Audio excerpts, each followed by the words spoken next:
чухме конкретно, но аз слязох. Така че първо искам да поздравя всички нас за това, че днес сме тук.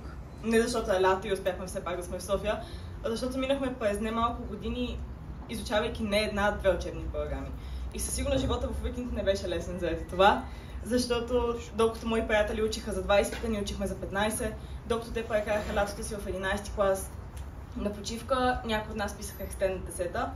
Но смятам, че всичко това ни научи на много. Именно заради тези неща Уикенд за мен е 3 думи, а именно креативност, смелост и глас.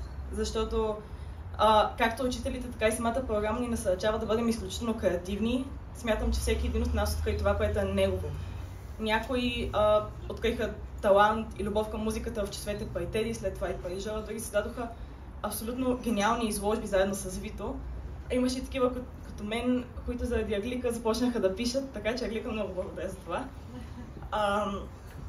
И тази креативност наистина иска много смелост, защото не само в екстенцията, internal assessment, а това да изразиш себе си е много трудно.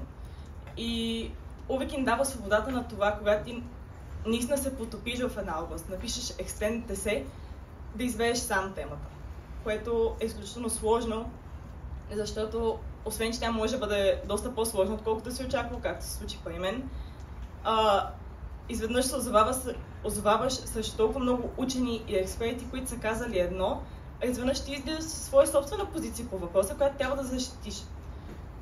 Това ме води и до третата дума за Уикенд, именно глас. За разлика от много училища, където учителя излиза и говори на учителите и цялото нещо е като лекция, в Уикенд наистина имаше диалог и имаше значение какво ние ще кажем в часовете. Знаех, че няма да изразя мнение само когато ме изпитват, а и когато наистина ме попитат, защото имаше значение. В Уикенд имаше толкова много дебати, които винаги ще помня. И това бяха първите ми преживявания с дебатите. Помня в 8 или 9 клас дебата по история заедно с Тони, който ме накара да защитавам диктатура и режима на Ким Чен Ун. За първ път ми се наложи да защитавам нещо, в което аз тук не вярвам, но благодаря на Тони, благодаря на всички учители, защото именно с такива дебати, поне в моя случай, открих любовта си към политиката и смятам това да изучавам.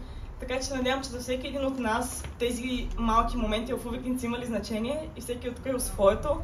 И знам, че всеки ще се насочи в различна област, различни държави. Повече, може би някои от нас няма да се видят, но въпреки това ви насърчавам да използвате наученото от Уикенд, да бъдете креативни, да бъдете смели, да използвате гласа си, защото без значение с какво занимавате, тези неща винаги ще имат значение.